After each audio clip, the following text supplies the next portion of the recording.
Boa noite, meus amigos e minhas amigas. Vamos pedir a Deus que possa nos abençoar nesta noite. Vamos rezar, pedir ao Espírito Santo que nos ilumine. Em nome do Pai, do Filho e do Espírito Santo. Amém. Vinde, Espírito Santo, enchei os corações dos vossos fiéis e acendei neles o fogo do vosso amor. Enviai, Senhor, o teu Santo Espírito, e tudo será criado, e renovareis a face da terra. Oremos, ó Deus, que instruíste os corações dos vossos fiéis. Com a luz do Espírito Santo, fazei que apreciemos retamente todas as coisas, segundo o mesmo Espírito, e gozemos sempre da sua consolação. Por Cristo Senhor nosso. Amém.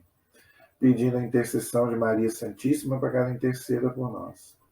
Ave Maria, cheia de graça, o Senhor é convosco. Bendita sois vós entre as mulheres, e bendito é o fruto do vosso ventre, Jesus. Santa Maria, Mãe de Deus, rogai por nós, pecadores, agora e na hora de nossa morte. Amém. Glória ao Pai, ao Filho e ao Espírito Santo, como era no princípio, agora e sempre. Amém. Nossa Senhora Aparecida, rogai por nós. São José, rogai por nós. Em nome do Pai, do Filho e do Espírito Santo. Amém. Boa noite. Espero que todos estejam bem, todos estejam na santa paz. Hoje nós vamos continuar o nosso estudo bíblico que nós estamos fazendo sobre o livro do Êxodo, tá? O segundo livro da Bíblia. Nós estamos, com a graça de Deus, podemos percorrer aí o Gênesis, agora estamos no Êxodo, e assim nós vamos até o livro do Apocalipse, se Deus nos der vida e saúde. Tá? Claro, nós não vamos ler versículo por versículo da Bíblia, né? Senão a gente só iria acabar no ano 3000. Nós vamos pegar aquelas passagens principais e vamos explicar aqui, ok? Aquilo que a Bíblia nos ensina em termos de revelação de conteúdo religioso. Não fiquemos presos à letra da Bíblia, que não é isso que o autor sagrado quis colocar. Vamos ficar presos na mensagem, na verdade religiosa que o livro nos traz. Então, o livro do Êxodo, ele é um livro de quê? De esperança. Por quê? O povo que estava preso lá no Egito, Deus vai libertar para a terra prometida. Deus, através de Moisés, Araão, nós vimos na aula passada que Deus promete a libertação, a Páscoa dos judeus, que quer dizer saída do Egito para a terra prometida, a terra de Canaã. E aí, então, o povo começa a marchar para o deserto, como Deus tinha falado. Agora vocês vão para o Monte Horebe, ou Sinai, e ali vocês vão me prestar um culto. Então, hoje, nós vamos dar sequência ao livro do Êxodo. Gente, mais uma vez, tá? Eu estou no finalzinho da gripe, então eu peço a vocês aí que se a minha voz não tiver 100%, que vocês me perdoem, tá? Mas hoje eu já estou bem melhor, então eu vou procurar ver se a minha voz fica aí um pouco mais alta, para poder vocês me entenderem, mas às vezes não é possível, ok? Então eu espero que vocês me ajudem aí, tá bom? Nós paramos no capítulo 13 do livro do Êxodo, que já é a saída, o povo já está em marcha para o deserto, inclusive levam até os ossos de José, que era governador do Egito, que já tinha morrido há muitos anos, e tinha pedido para quando eles saíssem dali, levassem os seus ossos. Foi aí que a gente parou. Tá? No capítulo 14 do livro do Êxodo, o que vai acontecer? Deus ele fala para Moisés para falar para o povo que o faraó vai perseguir eles. Por quê? Porque o faraó vai se dar conta que perdeu a mordomia, não é? Porque aquele povo ali é que trabalhava para ele. Era escravo, né? E fazia tudo ali no Egito. Então, na hora que o faraó percebe o que acontece, que ele está sozinho ali, ele começa a perseguir o povo. Então, Deus já sabendo, isso prova o quê? Que Deus é onisciente, Deus sabe de todas as coisas, gente. Tá? Então, Deus fala aí para Moisés, aí no capítulo 14, tá? Diz aos israelitas que retrocedam e acampem aí diante dessas cidades aí, então, ok? Vós acamparei diante deste lugar, junto do mar, pois o faraó, desculpa, há de dizer aos israelitas, eis que erram pelo país, o deserto os encerrou. E eu endurecerei o coração do faraó, e ele os perseguirá. E serei glorificado no faraó e todo o seu exército. E os egípcios saberão que eu sou o Senhor. E eles assim fizeram. Então eles obedeceram ao Senhor, e eles então acamparam então ali no deserto, porque eles sabiam que os egípcios iam perseguir eles. Tá? Isso mostra a onisciência de Deus, ou seja, Deus sabe de todas as coisas, gente. Deus vê tudo, tá? Se a gente soubesse disso, a gente viveria muito melhor, as pessoas viveriam muito melhor. As pessoas acham que Deus não está vendo, mas Deus está vendo tudo. Deus é onisciente. Deus está em toda parte, nada passa pelos olhos do Senhor. Tanto as coisas boas quanto as coisas más. Por isso que a Sagrada Escritura diz que nós seremos julgados de acordo com as nossas obras. E Deus vai fazer um julgamento justo, porque Deus vê todas as coisas. Não tem como você se esconder de Deus. Lembra lá de Caim, de Adão? Ele tentou se esconder de Deus e Deus o achou. Deus falou, onde estás? E Caim e Adão fala para eles, eu me escondi do Senhor. Então não adianta, gente, a gente se esconder que Deus vai nos achar. Não é? Não adianta. Então a gente vai prestar contas a Deus de todas as nossas ações. Tá bom? E fala aí que Deus endureceu o coração do faraó. Já expliquei sobre isso. Deus não pode fazer o mal. Quando a Bíblia fala que Deus endureceu o coração do faraó, é uma figura de linguagem, um antropomorfismo. Como se o autor sagrado se referisse a Deus como se ele fosse um homem. Tá? Essas coisas é do homem. Tá? Deus não pode fazer o mal, gente. Tá? Deus não endurece o coração de ninguém. O coração do faraó se endureceu por ele mesmo. Tá? Nós somos livres, nós temos liberdade. Então, nem Deus toca na nossa liberdade. Tá bom? Só que para os judeus, tá? Tudo vinha de Deus, tanto as coisas boas quanto as coisas más.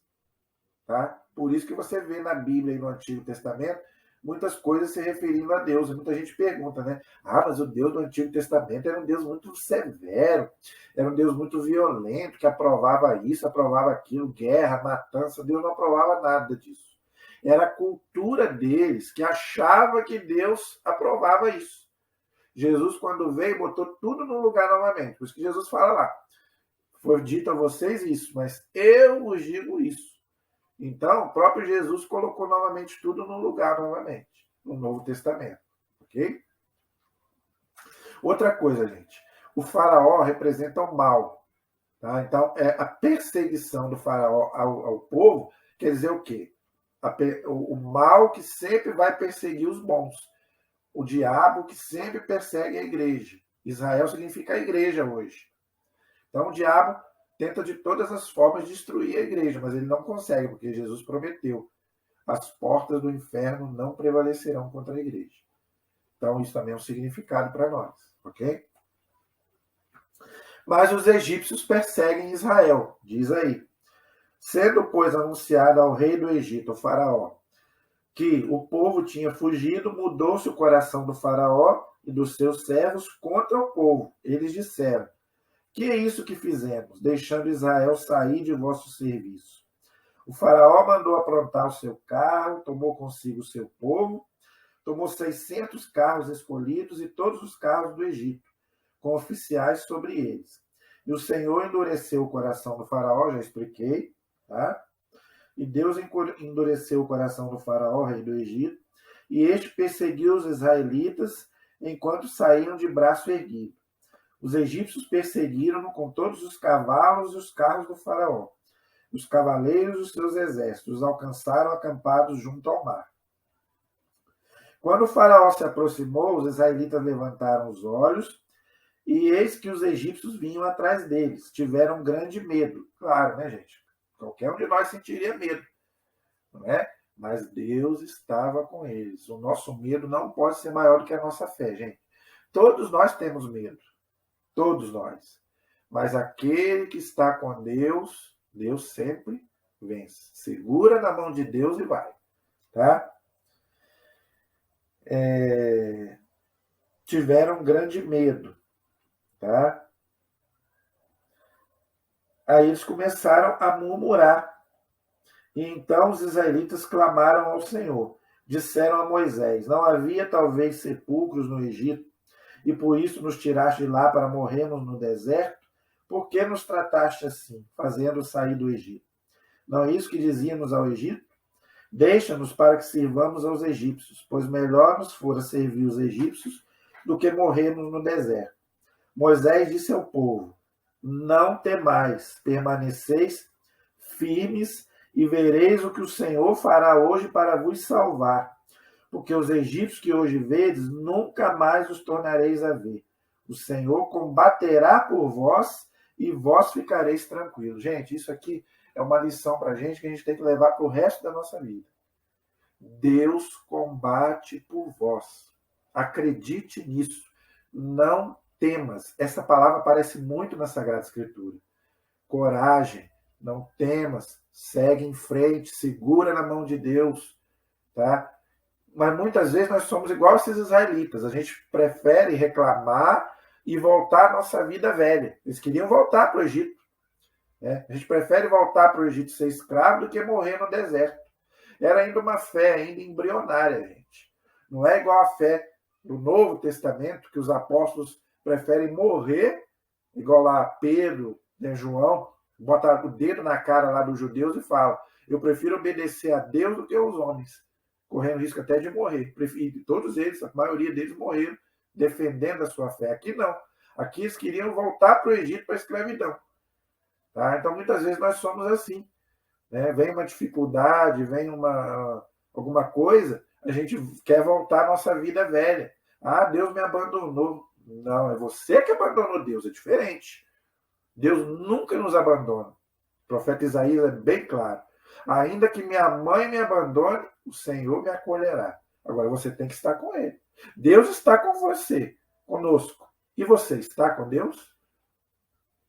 Então, se você está com Deus, meu amigo, Deus vai combater por vós. Entenderam? Então, gente, não temas. Segue adiante. Aquela música é antiga, antiguíssima, mas é maravilhosa, né? Não temas, segue adiante e não olhes para trás. Segura na mão de Deus e vai em frente. Nós temos que ir em frente. A nossa pátria é o céu. Né? Como diz lá a carta aos Colossenses. Olhando para o alto. Nada de querer voltar para trás. Não. A vida velha, São Paulo diz, não, nós somos criaturas novas em Cristo. Em Cristo eu sou uma nova criatura. Não é verdade? Então, gente, vamos. Esse lema tem que ser para nós também. Tá bom? Aí agora, gente, vem a parte da Bíblia que mais me encanta. Do Antigo Testamento, a minha passagem predileta. Tá? Eu sempre gostei muito dessa passagem. É a passagem do Mar Vermelho. Para mim, um dos maiores milagres da Bíblia, se não o maior. Né? Não sei se é porque eu sempre tive muito medo de água. Né? Eu sempre fui medroso em relação à água. Né? Mar, cachoeira, rio. Eu sempre tive muito medo disso. Né? Então, na hora que eu vi essa cena, eu ficava... Às vezes, na televisão, quando eu vejo, às vezes, uma onda gigante, às vezes, tsunami, eu fico nervoso. Imagine você ver Deus abrir aquele mar imenso para o povo passar. Aí eu te faço uma pergunta: você passaria no meio daquele mar? Eu não passaria. Eu tenho certeza que eu não passaria. Ou então passaria dormindo, desmaiado. Mas lúcido, eu acho que eu não passaria. Eu passaria com muito medo. E você? Teria coragem de passar no meio daquele mar? Deus abrir o mar e você passar no meio dele? Você teria essa coragem, sabendo que do lado tem aquele mundaréu de água e do outro tem aquele mundaréu de água? Você já foi no mar. Eu acho que todos aqui já viram o mar pela televisão. Você viu que mundo de água que é. Já pensou Deus abrindo aquele mar no meio para você passar? Você teria coragem de passar naquele meio? Eu não teria. A minha fé é muito pequena, gente. Eu gostaria de ter mais fé.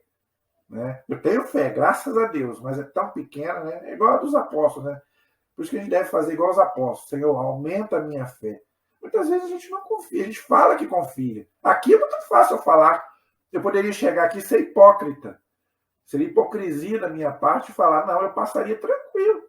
Eu poderia falar isso, mas e lá? Né? Aqui é fácil eu falar que passaria. Né? Mas e lá? Você passaria? Teria coragem de passar no meio do mar? Gente, é para a gente pensar. Entendeu?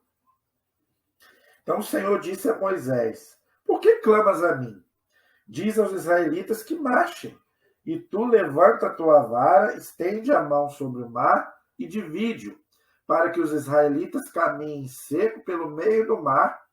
Eu endurecerei o coração dos egípcios, para que vos sigam, e serei glorificado à custa do faraó, de todo o seu exército, seus carros e seus cavaleiros. E os egípcios saberão que eu sou o Senhor, quando for glorificado à custa do faraó, de seus carros e seus cavaleiros. Então, para que Deus fez esse milagre, gente? Para a glória dele. Ele fala aqui 2 vezes.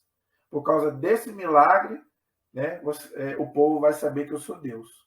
Mas mesmo assim, o povo ainda foi ingrato com Deus. Mais para frente, a gente vai ver Deus fazendo lá um bezerro de ouro e falando que aquele bezerro tirou eles do Egito, depois de Deus abrir o mar para eles passarem. Nós somos assim também. Né? Quando a gente está precisando de Deus, a gente recorre a Ele. Mas depois que está tudo bem, a gente melhorou, agora eu estou são. A gente esquece de Deus novamente. Aí só vou lembrar de Deus novamente quando eu estiver precisando de novo. A gente é assim, não é verdade? Então, infelizmente, nós somos ingratos com Deus. Tá? Agora, aqui tem uma coisa importante. Para que Deus faz um milagre, gente? Primeiramente, para a glória dele. Então, Deus não sai fazendo milagre à torta e à direito aí, não. À toa, para provar. Não. Quando ele faz um milagre, é para que as pessoas que estejam ali saibam que ele é Deus. Que o milagre, gente, é uma coisa sobrenatural, contra a natureza. Deus abriu o mar não é normal, Deus não sai abrindo o mar aí à torta e à direito, não é verdade? Então, gente, quando Deus atua na natureza, aí a gente chama de milagre. Por isso que a Igreja Católica, ela não é dessas seitas aí que qualquer coisinha é milagre. Não, a Igreja pede para a ciência analisar. E a Igreja também diz, para ser milagre, primeiro, tem que ser uma coisa que aconteceu que não tem cura. Aí eu estou falando de milagres de curas, vamos dizer assim. Não é? Um câncer, não tem cura. Então, se a pessoa ficou curada, os médicos falaram que não tem mais jeito, e a pessoa foi curada, aí é milagre. Não é verdade? Outra coisa, a doença não pode voltar. Se a doença voltou, não é cura. Né? Infelizmente, tem muita gente que engana o outro. Fulano foi curado, depois a doença volta de novo. Que milagre é esse que a doença voltou? Não, irmão. O milagre, quando acontece, a doença não volta. Não pode voltar. Se voltou, não é milagre. Tá? Eu já vi muitos casos disso. Fulano foi curado, o Senhor curou. E a doença voltou depois. Que cura foi essa? Não. A cura ela tem que ser instantânea e tem que ser definitiva. Ela não pode voltar novamente. Então, gente, Deus não sai fazendo milagre a toda hora. Tá? Quando ele faz, é para a glória dele. Ok? Então, o anjo de Deus, que ia adiante do exército de Israel, se retirou e passou para trás deles. Também a coluna de nuvem se retirou diante deles e se pôs atrás. Lembrando, gente, que a nuvem simboliza o Espírito Santo, o próprio Deus. Ok? Ficando entre o acampamento dos egípcios e o acampamento de Israel. A nuvem era tenebrosa e a noite passou sem que um pudesse se aproximar ao outro durante toda a noite. Então Moisés estendeu a mão sobre o mar e o Senhor pôs um vento oriental que soprou toda aquela noite. Fez o mar se retirar. Ele se tornou terra seca e as águas foram divididas. De noite ainda por cima. Já tem esse detalhe ainda. O milagre foi de noite. Você passaria no meio do mar de noite? É para a gente pensar. E o Senhor, os israelitas entraram pelo meio do mar em seco e as águas formaram uma muralha à direita e à esquerda. Gente, isso me mexe com o meu coração. Eu já vi muitos filmes, eu já vi até a novela mesmo, quando passou essa parte eu vi. E isso mexe muito com o meu coração. Né? Deus formou um bocado de água do lado e um bocado de outro e mandou o povo passar. Gente, impressionante. Eu acho isso impressionante. Os israelitas entraram pelo meio do mar em seco e as águas formaram um muro à esquerda e à direita. Os egípcios que os perseguiam entraram atrás deles, todos os cavalos do faraó, seus carros e os cavaleiros até o meio do mar. Na vigília da manhã, o Senhor da coluna de fogo e da nuvem viu o acampamento dos egípcios e lançou a confusão no acampamento dos egípcios. Ele emperrou as rodas dos seus carros e fez andar com dificuldade. Então os egípcios disseram: fujamos da presença do Senhor, de Israel, porque o Senhor combate a favor deles contra os egípcios. Então, gente, olha que interessante. Os próprios egípcios viram que Deus combatia por Israel, os próprios inimigos. O diabo lá falou para Jesus: eu sei quem tu és, eu sei que você é o filho de Deus, você veio para nos perder. Então, gente, o mal, ele só age com a permissão divina, sabia disso? O mal, ele não tem a onipotência como Deus tem. Infelizmente, hoje as pessoas tendem a colocar um poder no mal que ele não tem. Tá? Ele só pode agir de acordo com a vontade de Deus. Tá? Então, gente, o mal, ele não tem todo o poder. Não, não tem. Não há mal que dure para sempre, gente. Você pode ter uma dor de cabeça hoje, ela vai passar. Pode ter uma dor de barriga, ela vai passar. O mal, ele não supera o bem. Não, nunca. Tá? Então a gente tem que entender isso. Ele está condicionado ao bem. Até o próprio demônio, você sabia disso? Que ele só age com permissão divina? Nós vamos estudar o livro de Jó, você vai entender melhor isso. Principalmente se você é um servo de Deus. Se você é um servo de Deus, pode ficar tranquilo. Que o demônio só vai tocar em você se Deus permitir. Claro, se você também fizer a sua parte. Se você procurar ele, lógico, aí se você, né, aí não tem jeito. Santo Agostinho comparava o demônio com um cachorro na coleira, um pitbull. Está lá preso na coleira. Ele só vai te morder se você for lá mexer com ele. Se você não for lá mexer com ele, ele não vai te morder. O demônio é a mesma coisa. Ele só te morde se você der brecha para ele. Se você procurar ele, aí, lógico, aí vai te morder. Tá? Agora, se você não quer saber dele, ele tem uma passagem que diz isso. Tá? Ele fugirá de vós. Né? Fique junto com Deus, fique junto com Nossa Senhora, que esmagou a cabeça dele, que ele, vai vazar. Tá bom?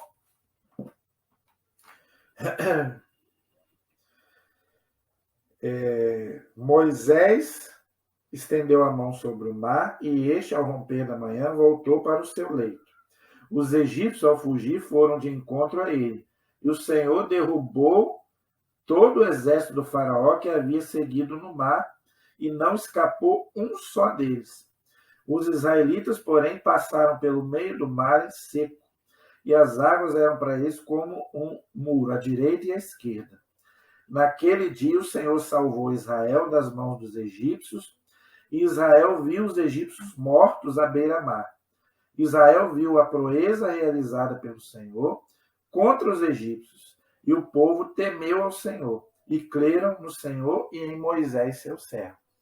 Então, gente, se você ainda não teve a oportunidade de assistir ao filme dos 10 Mandamentos, eu aconselho você a assistir, aquele antigo, aquele bem antigo dos 10 Mandamentos.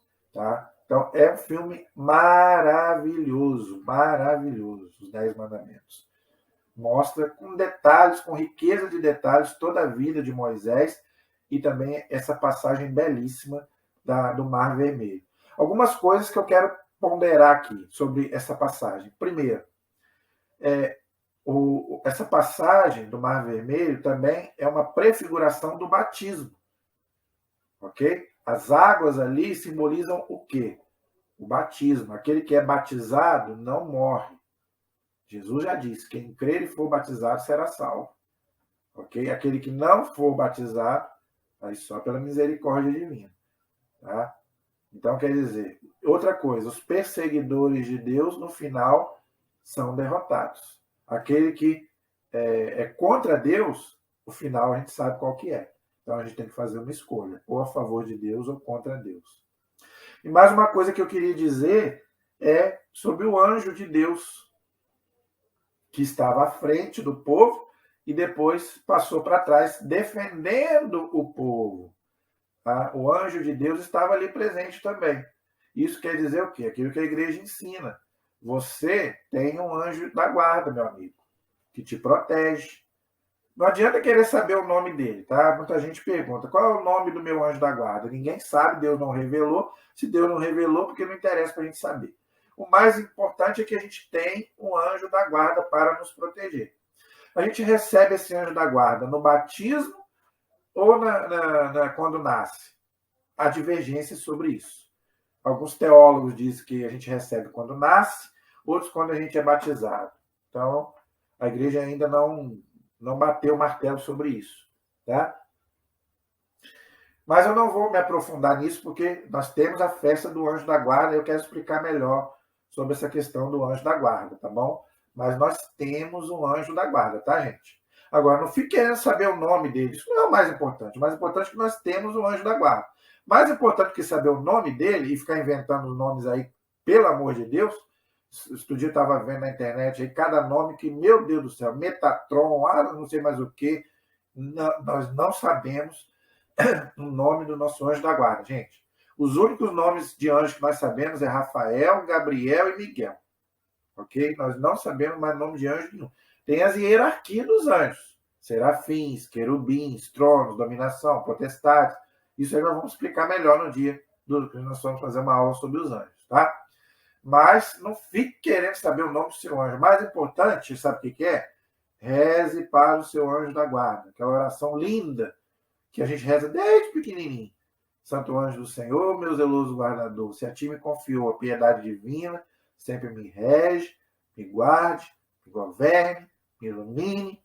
Amém. A igreja reza essa oração, desde que eu era pequeno eu lembro dessa oração. Principalmente as crianças, né? Principalmente ensina os seus filhos a rezar para o anjo da guarda. Meu filho está doente, meu filho está agitado, tá isso, tá aquilo. Reze ao anjo da guarda de seu filho. Você mãe, você pai. Ou você tio, tia.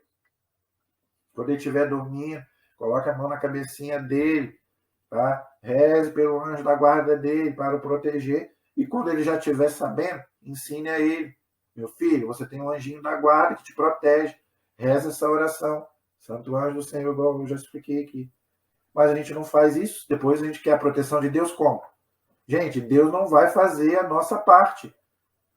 Tá? Não adianta querer que Deus faça aquilo que você pode fazer. Tá? Muitas vezes, muitas coisas poderiam ser evitadas, muitos maus poderiam ser evitados, mas você não reza. Se você não reza, não pede a proteção de Deus, como é que você quer a bênção de Deus, amigo? Você sai de casa, não faz uma oração, não cruza o seu corpo. Você vai trabalhar, não faz uma oração. Como é que você quer ser protegido por Deus? Não tem como, amigo. Faça a sua parte, que Deus vai fazer dele.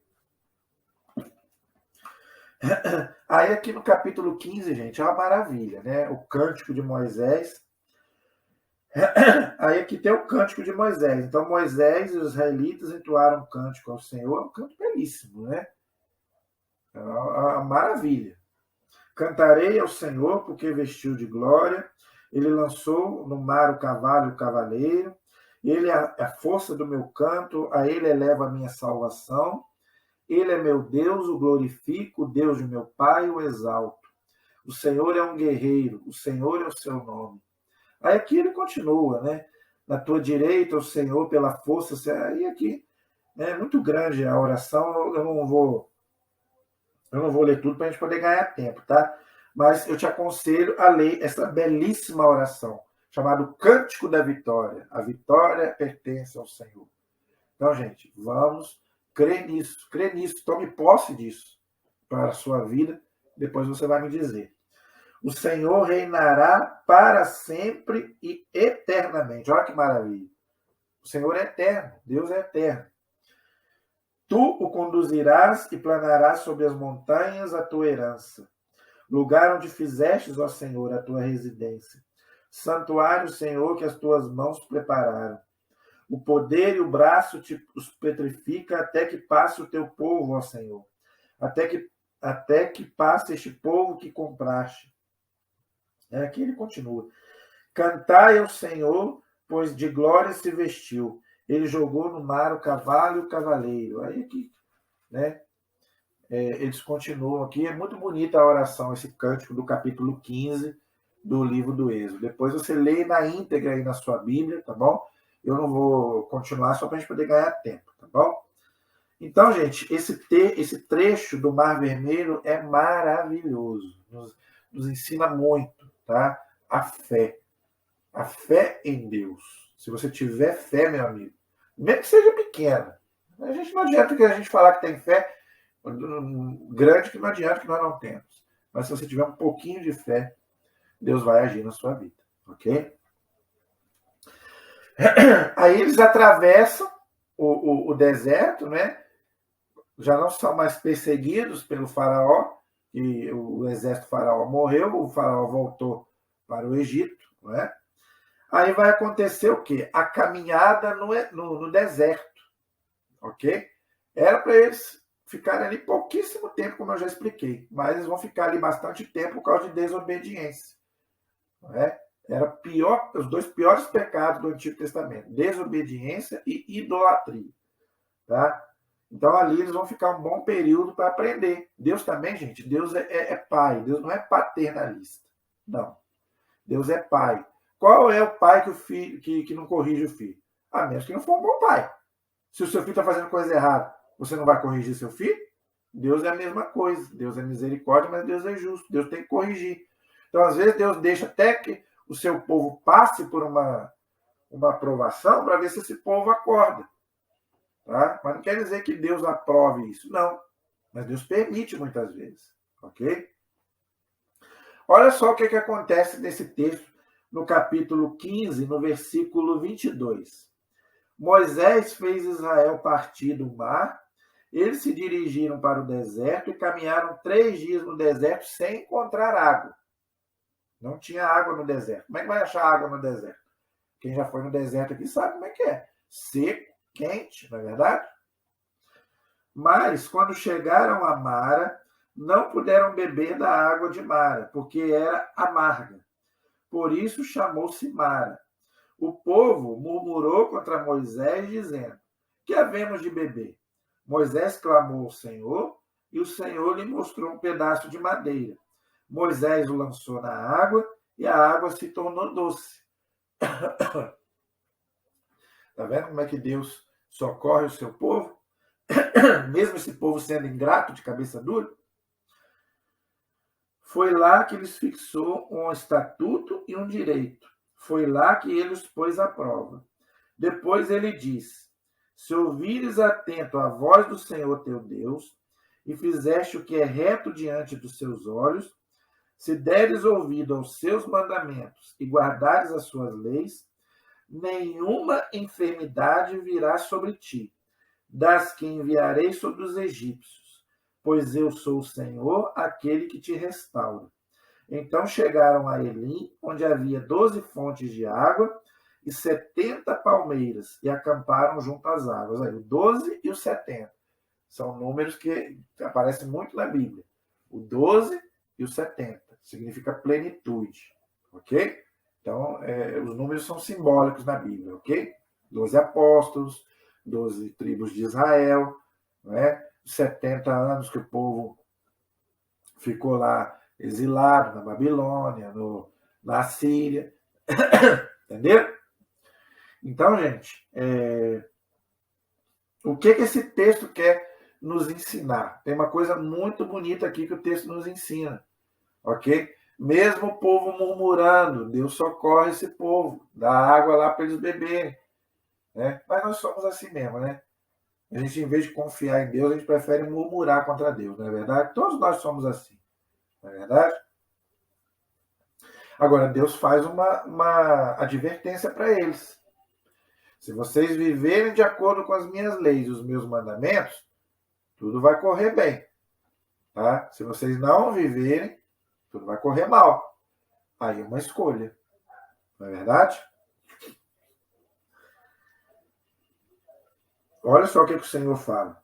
Nenhuma enfermidade virá sobre ti das que enviei sobre os egípcios. Aí você poderia me perguntar assim, mas eu vou na igreja, mas eu dou meu dízimo, eu faço isso e faço aquilo, e acontece enfermidade comigo. Gente, a gente tem que entender que só não. A única pessoa que não tem enfermidade é quem não tem pecado. Se você é uma pessoa que consegue passar um dia sem pecar, aí você poderia me fazer essa pergunta. Por que, que eu estou com essa enfermidade, seja ela qual for? Física, espiritual, qualquer coisa. Tá? Então, gente, não adianta. Tá? Sofrimento nós vamos ter. Uma hora a gente vai padecer de alguma enfermidade, seja ela física, espiritual. Por quê? Só não tem enfermidade quem não tem pecado. E quem não tem pecado? Ninguém. Não é verdade?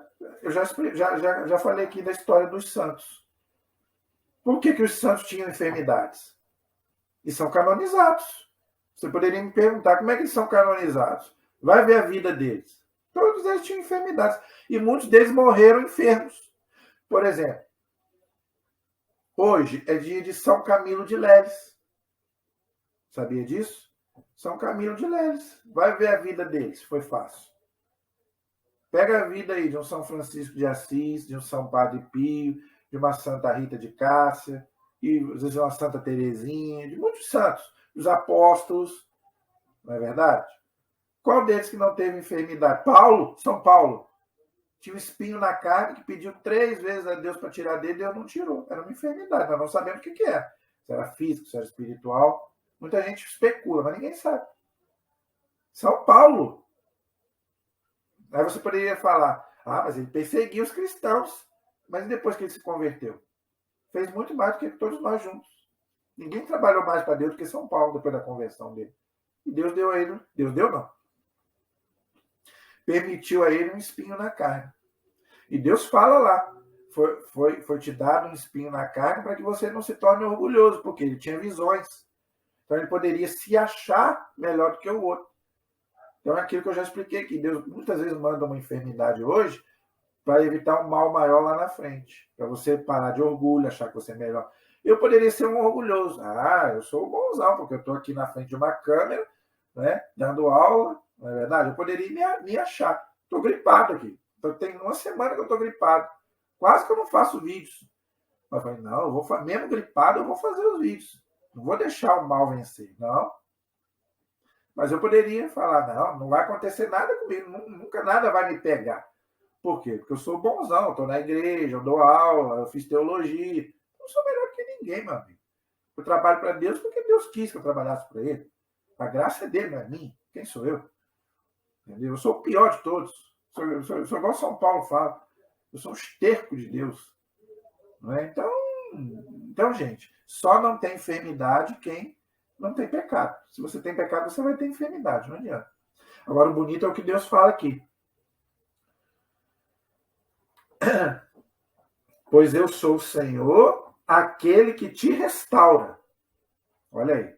Mesmo que você passe pelo sofrimento, que você passe por uma enfermidade, se você tem fé em Deus, ele te restaura. Muitas das vezes, pode acontecer, das vezes você até perder a sua vida. Pode acontecer. Por uma enfermidade que você pega, você pode até perder a sua vida neste mundo. Mas Deus aqui não está falando, aliás, na Bíblia toda, né? Deus não está dizendo que ele vai te dar a felicidade neste mundo. Não. Deus não promete vida boa aqui nesse mundo para ninguém. Pelo contrário, ele promete a cruz. Aquele que quer ser meu discípulo, tome a cada dia sua cruz e me siga. Não é verdade? Aí depois você vai receber o que Jesus chama de cêntuplo, a vida eterna. Então a recompensa vem depois, não aqui nesse mundo. Tá? Mas muitas vezes a gente se recupera. Quantas vezes você já ficou doente e se recuperou? É graça de Deus. Mas se você também não se recuperar, se Deus permitir que aconteça alguma coisa com cada um de nós, amém, aleluia. Não blasfeme. Aceite a vontade de Deus para a sua vida. Você não reclamou na hora de pecar, por que você vai reclamar agora que você está numa enfermidade? Muita gente reclama, né? Ah, por que está acontecendo isso comigo? Por que Deus permitiu isso? Mas na hora de pecar você não reclamou? Você tinha que ter pensado antes de pecar. Aí você não pensou, aí você estava no bem bom. Quando a pessoa está drogada, né? Está com algum vício, seja ele qual for, não é verdade? A gente não pensa em nada disso. Pelo contrário, você quer um prazer, vamos dizer assim, mundano, não é verdade? Então você tem que aceitar também quando você estiver enfermo, entendeu? Então, gente, esse capítulo 15 aí, ele tem muito ensinamento para cada um de nós, tá bom? Então, espero que vocês possam, se Deus quiser, eu quero que vocês estudem, releiam esses textos que eu falei aqui, capítulo 14, 15, tá bom? Para você entender tudo aquilo que eu falei, tá bom? Leia o capítulo, o cântico, que eu não li aqui para a gente poder ganhar tempo, tá joia? E na próxima aula, eu vou deixar para a próxima aula, porque eu penso que esse texto aqui também, eu quero ler ele com calma, para a gente poder fazer um bom estudo sobre ele. Já estamos aí com 42 minutos, então eu penso que a gente pode deixar para a próxima aula, então, o capítulo 16. O capítulo 16 vai falar do quê? Do maná que corria no deserto. O pão que Deus mandava para aquele povo ali comer todos os dias no deserto, que era um símbolo do quê? Da Eucaristia, do pão vivo descido do céu, que o próprio Jesus fala lá no Evangelho de São João, no capítulo 6. Jesus fala várias vezes sobre esse texto aqui de Êxodo 16. Então nós podemos até fazer uma comparação depois sobre o Êxodo 16 e João capítulo 6, porque esse aqui é uma prefiguração do... Parece tudo no Antigo Testamento é uma prefiguração do Novo Testamento, tá bom? Então, na próxima aula, então, a gente vai então, para o capítulo 16, se Deus quiser. Não percam, que você vai entender muito bem essa questão do maná e também da Eucaristia. Você vai amar muito mais, né, a Eucaristia depois que você entender esse texto comparando com João capítulo 6. Amém? Espero que vocês tenham gostado da aula de hoje, ok? Peço a vocês, continuo pedindo, que vocês compartilhem e se inscrevam no canal, por favor, e também comentem também qualquer coisa que vocês quiserem falar aí no canal, tá bom? E, na medida do possível, a gente vai atendendo vocês. Peço mais uma vez desculpa pela minha voz, que ainda não está 100%, eu estou tratando para ver se, mais rápido possível, eu possa me recuperar 100% para poder... Mas está dando para fazer, eu acho que está dando para vocês me entenderem, não é verdade? Na próxima aula, então, a gente vai estudar, então, sobre o Êxodo, capítulo 16, que fala sobre o maná que Deus mandava para o povo, né? Aquele pão que Deus mandava para o povo lá no deserto, ok? E se Deus quiser também, nós vamos poder estudar os 10 mandamentos também. Já está chegando aí o Êxodo, capítulo 20, os mandamentos, é outra coisa muito importante que a gente vai poder estudar. Amém? A nossa proteção está no nome do Senhor, que fez o céu e fez a terra. Pedindo aí a proteção do nosso anjo da guarda, que possa iluminar a cada um de nós, nos proteger de todos os males, do corpo e da alma. Né? E mesmo que a enfermidade venha nos atingir, que nós sejamos curados. Tá? Tem uma oração muito bonita que o padre Reginaldo Manzotti faz, não é? Que ele diz mais ou menos assim, que nenhum mal nos atinge, que nenhuma enfermidade, doença nos atinge. Mas, se acontecer de uma enfermidade, de uma doença nos atingir, não é? Que sejamos curados, se for da vontade do Senhor. Amém? Estivemos e permaneceremos unidos em nome do Pai, do Filho e do Espírito Santo. Amém. Até a próxima, se Deus quiser. Deus abençoe a todos.